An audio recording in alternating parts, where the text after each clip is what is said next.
herzlich willkommen zu unserem neuen Format Storytime Tuesday. Schön, dass ihr heute wieder eingeschaltet habt und ja, wir reden jetzt einfach mal über vergangene Woche und quatschen einfach mal los über Abu Dhabi, was wir da so erzählen können.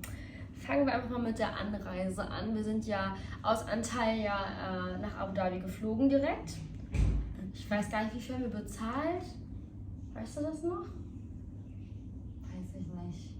Ich glaube 40 Euro. 40 Euro. Es war auf jeden Fall sehr günstig. Wir hatten sehr Glück, obwohl das alles sehr spontan gebucht war. Und angekommen in Abu Dhabi, also der Flug war entspannt, alles hat gut geklappt, auch mit unserem Gepäck. Und dann sind wir angekommen und dann hieß es, okay, wie kommen wir jetzt zu unserem Airbnb? Diese Frage stellt sich ja immer. Neues Land, neue Umgebung, wie kommen wir von A nach B? Tatsächlich sehr, sehr einfach. Wir haben dann tatsächlich eine Bushaltestelle gefunden und wollten dann einsteigen, aber uns wurde darauf aufmerksam gemacht, dass wir eine Bahncard brauchen. Ich sammle keine normalen Souvenirs, Leute, ich sammle Bahnkarten. Also nach einem Jahr, glaube ich, habe ich eine ganze Tüte voller Bahnkarten aus allen Orten. Genau, und dann haben wir uns diese Bahncard an einem Automaten gekauft, aber um diese Bahncard zu kaufen, brauchten wir Dirham, also die Länderwährung. So. Hatten wir nicht. Natürlich nicht. Okay, jeder Mensch weiß, am Airport Geld zu wechseln ist eine ganz doofe Idee. Gut, haben wir halt nur 10 Euro oder 20 Euro, 20 Euro haben wir gewechselt.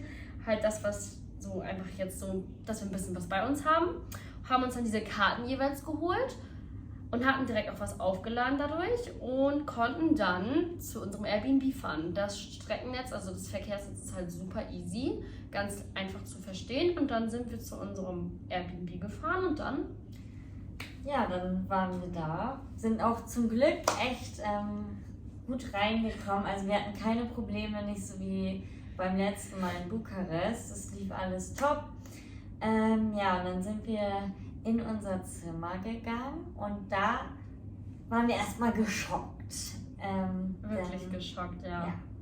Das Zimmer, also das Bett ganz normal in der Mitte und die ganzen Wände voller Schimmel, es war alles schwarz. Wir dachten, was ist denn hier passiert? Junge, du redest so, als wenn die Decke nicht mehr weiß wäre, sondern schwarz. Gefühlt war sie schwarz. Nein, sie war natürlich nicht so schwarz. Also es war schon Schimmel an der Decke. Es war schon deutlich zu sehen. Und an der Wand. Aber es hat zum Glück nicht gestunken, weil dann hätten wir auf jeden Fall gewechselt, also direkt noch in der Nacht. Genau, also wir waren echt schockiert, weil wir dachten so Abu Dhabi, Hauptstadt, so Luxus, alles künstlich hier, muss eigentlich alles perfekt sein. Ja, Gegenteil. Ja, also es war echt ein bisschen... Ja, ein Schockmoment. Aber zum Glück, das Bett war sauber, das Bad war sauber und ja, Klimaanlage hat funktioniert. Und hey, wir sind noch da, wir leben und sind auch nicht krank geworden. Also ja, genau. Alles gut gegangen. Genau. Dann haben wir uns erstmal eingerichtet. So, es war ja auch schon spät, wir sind abends angekommen, ne? Ja. Und haben ja, wir haben so ein bisschen rumgeblödelt, ne? Was man halt so macht. Ein bisschen getobt. Das Ding ist, immer wenn Jede und ich lange unterwegs sind, sobald es dunkel wird, man wird einfach richtig bekloppt. Also aus diesen, ja, du hast gerade deine 3 Minuten, wird dann daraus, du hast gerade deine 3 Stunden. Also es eskaliert, kein Wunder, wenn auch manchmal bei uns hier es an der Tür klopft, dass wir bitte ein bisschen leiser sein sollen. Wir vergessen so ein bisschen die Umgebung, aber gut. Ja, und dann waren wir so ein bisschen hyperaktiv und dann kommen wir zu deinem Lieblingspartner. Und dann dachte ich echt, was ist hier los? Also auf einmal hat Selena angefangen zu schreien. Ich dachte natürlich, ja, will sie mich jetzt wieder verarschen oder was ist jetzt los, ne? Ich so, was ist? Und dann sagt sie einfach, sie hat einen Stromschlag gekriegt. Habe ich wirklich? Warte, ich kann es euch noch zeigen. Ja. Hier ist noch so ein Punkt von der Wunde und hier auch noch. Und ich sagte, wie hast du das denn geschafft? Das mit dem Finger in die Steckdose, jedes kleine Kind weiß, dass man das nicht macht. Aber nee, wir haben so einen Reiseadapter, wo du halt die verschiedenen, ja, wie soll ich das erklären? Vorsichtig, genau. Das ist das gute Stück und da hast du halt für jedes Land praktisch das, was du brauchst. Und kannst es dann auch wieder einklappen und so, ganz easy. Und sie hatte das hier in der Steckdose drin und das war auch ausgeklappt. Und dann hat es nicht funktioniert und sie ist hier dran gekommen. Na, da hat sie wohl der Schlag getroffen. Leute, Ja. ich habe das noch nie erlebt und mir ging es halt auch nicht so, also ich habe schon von innen gezittert und habe halt so gemerkt, dass ich voll einen schnellen Puls hatte und wir haben halt vor 5 Minuten noch so getobt und voll rumgealbert und dann war halt so richtig ernst auf einmal, aber ich musste auch richtig lachen, Ja. weil es war so ein Schockmoment, weißt du? Naja. Es war irgendwie witzig, aber irgendwie auch nicht, weil dann, naja, wir sind ja auch medizinisches Fachpersonal und da müsste man eigentlich wissen, dass man damit ins Krankenhaus auf jeden Fall gehen sollte. Und haben wir natürlich nicht gemacht, aber ich habe mir Ich bin schon nicht so gern Patient, wisst ihr? aber ich habe mir schon so Gedanken gemacht so die ganze Nacht. Was ist, wenn sie jetzt nachts aufwacht und ihr geht es total schlecht? Wo müssen wir dann hin? Bla bla, hab schon Notrufnummer rausgesucht, die 999, Leute. Und ja. so Krass, das war's. hast du mir gar nicht erzählt. Nee, aber ich wollte dich nicht beunruhigen. Das Ding ist, ich habe halt auch so dummerweise gegoogelt, was Ja, man halt machen soll, obwohl ich natürlich. natürlich weiß, okay, 24 Stunden an EKG sollte man angeschlossen sein zur Überprüfung. Aber man googelt ja natürlich immer und dann steht da so, ja, kann tödlich enden und was weiß ich und ich schon wieder so richtig am Panik schieben. Ich die ganze Zeit auf der Apple Watch geguckt, okay, wie hoch ist der Puls? Ja. Aber er war stabil. Ich habe gedacht, ich sterbe gleich, weil der Puls niedrig ist, weil ich war tiefenentspannt vom Puls her. Ja, es hat dich wieder runtergebracht. Das hat mich mal wieder, weißt du, mein Puls ist jetzt wieder normal. Jetzt bin ich nicht mehr so, Down to earth. ja, bin ich mehr so hyperaktiv. Ja. Naja, überlebt, ne? Aber sonst hattest du ja auch nichts, keinen Schwindel, kein gar nichts. Am Nee. nächsten Tag war alles weg. Nur deinen Finger musstest du ein bisschen kühlen, weil Ja. da war schon so eine Brandblase irgendwie. Ja, von innen, richtig ekelhaft. Ich Aber musste halt echt jetzt? mit, nee, ja, es ist nur ein bisschen. Ich musste halt echt mit dem Kühlpack pennen, weil es hat alles angefangen zu kribbeln. Es wurde richtig taub. Und tut mir leid, Mama und Papa, dass ich euch das nicht erzählt habe. Ich wollte euch nicht verunsichern. Aber ich lebe alles. Ja, gut. alles ist gut. Ja. Ja, und dann war der nächste Tag. Dann waren wir ja in der Scheich Said. Grand Mosque, genau. Also das habt ihr ja gesehen im letzten Video. Richtig, richtig schön und so. Und dann hatten wir eigentlich am nächsten Tag auch noch einen Plan, eigentlich so weiter Sightseeing zu machen. Also einfach Genau. die Stadt in kürzester Zeit zu besichtigen. Genau. Aber Und dann hat mir ein Freund geschrieben, also diesen Freund kenne ich von meinem Ex-Freund, weil die waren halt befreundet und dann waren wir auf der Hochzeit von den Eltern von meinem Ex-Freund und da habe ich ihn dann getroffen, war dann quasi ein einmaliges Erlebnis. das einzige Mal in Ja. meinem Leben. Wir hatten aber glücklicherweise auch Nummern und Kontakt ausgetauscht und so. Und ja, er verfolgt uns auch regelmäßig hier auf YouTube. Und dann hat er es halt mitbekommen, dass wir nach Abu Dhabi fliegen und hat dann uns angeboten, dass wir bei seinem Bruder, der wohnt nämlich dort mit seiner Familie, dass wir dort zum Mittagessen eingeladen sind. Das war natürlich erstmal so, wow, also richtig nett, wir haben uns richtig Ja. gefreut. Und wir dachten natürlich auch so, ja, wir kennen die aber gar nicht, so machen wir es. Aber dann haben wir gesagt, Wir waren uns eigentlich ziemlich schnell sicher, dass wir sagen, Ja. okay, lass es machen, weil warum nicht? ja, einfach eine gute, also wir hatten einfach kein schlechtes Gefühl Nee. dabei. So. Und es war die beste Entscheidung, die wir treffen konnten. Es war wirklich die beste Entscheidung. Also wir untertreiben oder übertreiben auch nicht. Es war einfach wirklich so ein verdammt schöner Tag. Also wir sind natürlich hingegangen so und wollten natürlich mit leeren Händen aufkreuzen. Ne? Macht man ja nicht. Hat man ja von den Eltern beigebracht bekommen. Ja gut, 2 Deutsche in Abu Dhabi, was schenkt man einer arabischen Familie, die man nicht kennt? Okay, Süßigkeiten kommt bei jedem gut an. Dann sind wir natürlich direkt in den nächstgelegenen Supermarkt, haben Süßigkeiten gekauft und waren dann auf dem Weg zu denen. Und auf einmal wurden wir auch so ein bisschen nervöser, Ja, ne? natürlich. Weil auch so, man wusste nicht, ob die Englisch sprechen, ob Ja. die Deutsch sprechen. Ja. Wir haben nicht einmal vorher irgendwie drüber gesprochen oder uns unterhalten. Und der Bruder dann war mit seinen 2 Söhnen dann vor der Tür schon und hat auf uns gewartet. Genau. Und das war auch schon irgendwie so ein Icebreaker. Ja, total sympathisch. Also man hat sich dann sind wir ins Wohnzimmer gekommen und dann haben wir auch seine Frau und die anderen 2 Töchter kennengelernt. Alle total nett und man hat sich in so einem Wohnzimmer auf die Couch gesessen und sich so unterhalten, als würde man sich schon jahrelang kennen. Also es war super easy, alle auf Englisch haben wir uns dann halt unterhalten und es war halt richtig so, überhaupt nicht irgendwie so mit großen Lücken.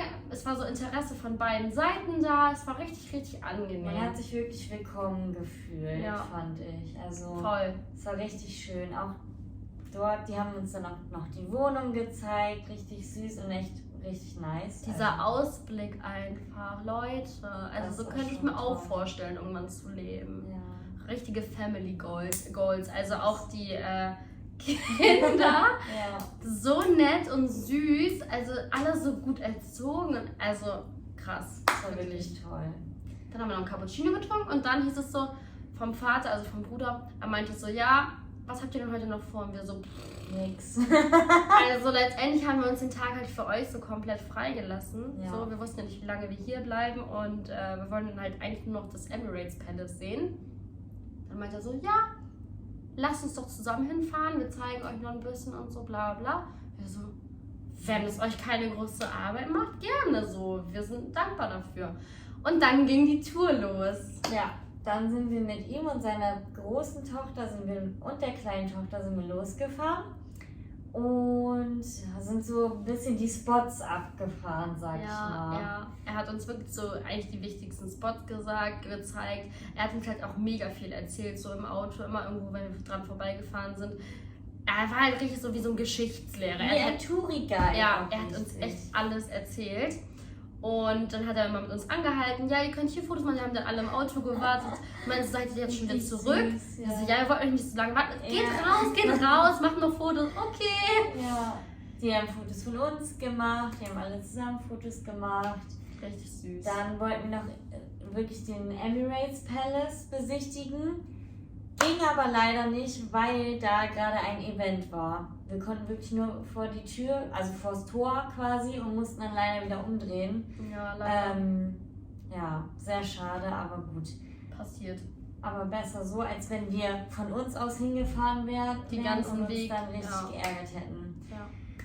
Nee, und dann haben wir die anderen abgeholt, also die 2 Söhne und die Mutter. Mhm.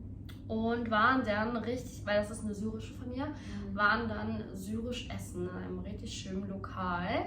Saßen wir alle zusammen, wie so eine Big Family. Und die haben uns natürlich gefragt, ja, was wollt ihr denn essen? Und wir sind halt super pflegeleicht. Wir essen eigentlich alles, wir probieren auch immer alles. Mhm. Und in den seltensten Fällen sagen wir, okay, es schmeckt uns nicht. Ja. Also passiert uns eigentlich nie. Ja. Und dann meinten wir einfach so zu denen, ja, bestellt einfach irgendwas für uns, wir essen es dann. Und auf einmal wurde aufgedeckt. Und dann wie aufgedeckt wurde. Alle Kellner von links, rechts, hier, zack, zack, zack. Der Tisch war voll. Und ich habe mich wie der größte Ausländer gefühlt, weil ich meinte dann so, ja, weiß ich nicht, was will ich denn jetzt essen? Und dann meinte der Kellner so, ja, soll ich dir das auf den Teller? Ich so, es ist mein erstes Mal syrisches Essen. Er so, kein Problem, herzlich willkommen. Richtig nett auch alle. Ja. Und dann haben wir gegessen und es war alles 10 von 10. Es war wirklich sehr, sehr lecker. Also Leute, wenn ihr noch nicht syrisch gegessen habt, dann tut es unbedingt. Es war Mamma mia! Ja, es war richtig geil. Mit das beste Essen, was ich je gegessen habe. Das Restaurant in Abu Dhabi heißt Rosana. Allgemein, wenn ihr irgendwann mal Fragen habt, schreibt uns einfach immer. Und genau, dann waren wir da essen. Dann haben wir dann noch eine Shisha geraucht, auch ganz entspannt. Und haben dann noch den Abend ganz gut ausklingen lassen. Ja, und dann hieß es noch so, wollt ihr noch ein Dessert? Wollt ihr noch ein Eis? Okay, wir sind dabei. Dann sind wir noch Eis essen fahren gegangen, haben noch ein Eis gegessen. Und dann waren wir einfach, zu dem Zeitpunkt waren wir 6 Stunden zusammen unterwegs. Ich meine, um 12 Uhr war Treffen und es hieß Mittagessen und dann war es schon 18 Uhr beim Eisessen. War auch richtig geil und dann hieß es so, ja okay, soll ich euch nach Hause fahren und so, und lustigerweise wohnen wir halt eigentlich in der gleichen Nachbarschaft. 1 Kilometer oder so war das. Ja, wir sind ja zu Fuß zu denen auch gegangen. Ist nicht weit. Richtig Genau. der Zufall. Und dann hat er uns rumgefahren, haben uns von denen verabschiedet. Ich wusste nicht, wie oft ich Danke sagen soll. Mir war das irgendwie schon mittlerweile so unangenehm, weil ich weiß, dass ich denen das nicht zurückgeben kann. Ich meinte so, ja, kommt bitte nach Deutschland, dann mache ich euch auch den Tourguide, weil ich wusste nicht, wie ich mich bedanken soll, weil sowas habe ich wirklich noch nie erlebt. Also wirklich, das war krass. Das war wirklich extrem. Ich hoffe, dass jeder mal sowas erleben wird, wirklich. Das war richtig schön. Das ist wirklich kein Vergleich zu Deutschland. Nee, leider nicht. Also es war wirklich super. Aber ich finde auch so, also Jeni hat dann auch noch was am Abend was Cooles gesagt, dass du jetzt auch gerne Besuch empfangen möchtest, wenn du zu Hause bist und die einladen möchtest. So. Man hat schon gemerkt bei Jeni, sie hat bei ihr jetzt ein bisschen Klick gemacht. Ich habe jetzt auch voll Bock so drauf, Leute einzuladen, zu bekochen und so die glücklich zu machen. Also so viel dazu, dass Reisen einen verändert und weiter nach vorn bringt, dass es da schon ein bisschen stattgefunden hat. Ne? Ja, und dann am nächsten Tag hieß es ja eigentlich schon Abreise. Genau, wir waren noch morgens beim Bäcker, wir haben uns noch was gekauft für die Busfahrt nach Dubai. Dann gehen wir raus aus diesem Bäcker und wen treffen wir da? Wir gehen über diesen Zebrastreifen und wer steht am Zebrastreifen im Auto? Der Bruder einfach. Ja. Im Auto. Und das sind halt alles abgedunkelte Scheiben in Dubai, Abu Dhabi, whatever. Und dann macht er die Scheibe runter. Er so, oh my God, what are you doing here? Und wir so, what are you doing here? Und das war so witzig. Und dann ist er kurz rangefahren und dann haben wir kurz gequatscht. Und dann meinte er so, ja, ich hätte jetzt Zeit, also wann musst du jetzt zum Bahnhof? Wir so in einer Stunde, weil es war zu dem Zeitpunkt 12 Uhr, das weiß ich noch ganz genau. Und genau um 13 Uhr wollten wir los. Und er so, ja, ich kann euch zum Busbahnhof fahren. Ich komme dann um 13 Uhr vor eure Tür. Okay. Auch wieder sehr, sehr nette Geste. Ja, dann hat er uns dahin gefahren. Ach so, Thema Drohne kannst du noch mal erzählen. Ja, wir haben ja eine Drohne mit im Gepäck. Und da wir jetzt als nächstes Ziel nach Dubai, nach Indien reisen, können wir die leider nicht mitnehmen, weil es ja in Indien verboten ist, selbst die Drohne dabei zu haben. Und wenn wir quasi da erwischt werden, dann wird sie uns leider weggenommen, was sehr schade wäre, wenn wir die Drohne verlieren würden. Das ist so dumm. Also Indien ist halt eines der Länder, die Drohne erstmal nicht akzeptiert, aber auch nicht zurückgibt. Die kriegst du nicht zurück. Also ich habe wirklich, als wir noch in Deutschland waren, versucht mit der indischen Botschaft mich in Verbindung zu bringen. Hat nicht funktioniert. Ich habe nach allen möglichen Formularen Ausschau gehalten, dass man irgendwie eine Genehmigung dafür bekommt, weil wir wollen die ja da gar nicht fliegen, ist ja okay. Wir würden die auch am Airport lassen, aber gibt uns die doch zurück. Ja. So, und dann haben wir gesagt, lassen die einfach bei der Familie. Genau. Wir haben ihn gefragt, ob er sie für uns aufbewahren würde und sie uns dann zuschicken würde. Wenn wir in Thailand dann in Zukunft sind. Genau. Und ja, das machen sie netterweise. Also wirklich toll. Ja, wir hatten echt Glück. Ja. Also Abu Dhabi war echt, hat eine Wendung eingenommen. Es war prägend. Auf jeden Fall. Ja. Wir werden, also das war auch so süß, weil die gesagt haben, wir sind jetzt alle eine Familie, gehört mit zur Familie. Also wir können eigentlich jetzt immer nach Abu Dhabi und wissen halt wohin so. Das ist halt richtig schön. Ja, Leute, das war auch schon unser erster Talk, unser erster Storytime Tuesday.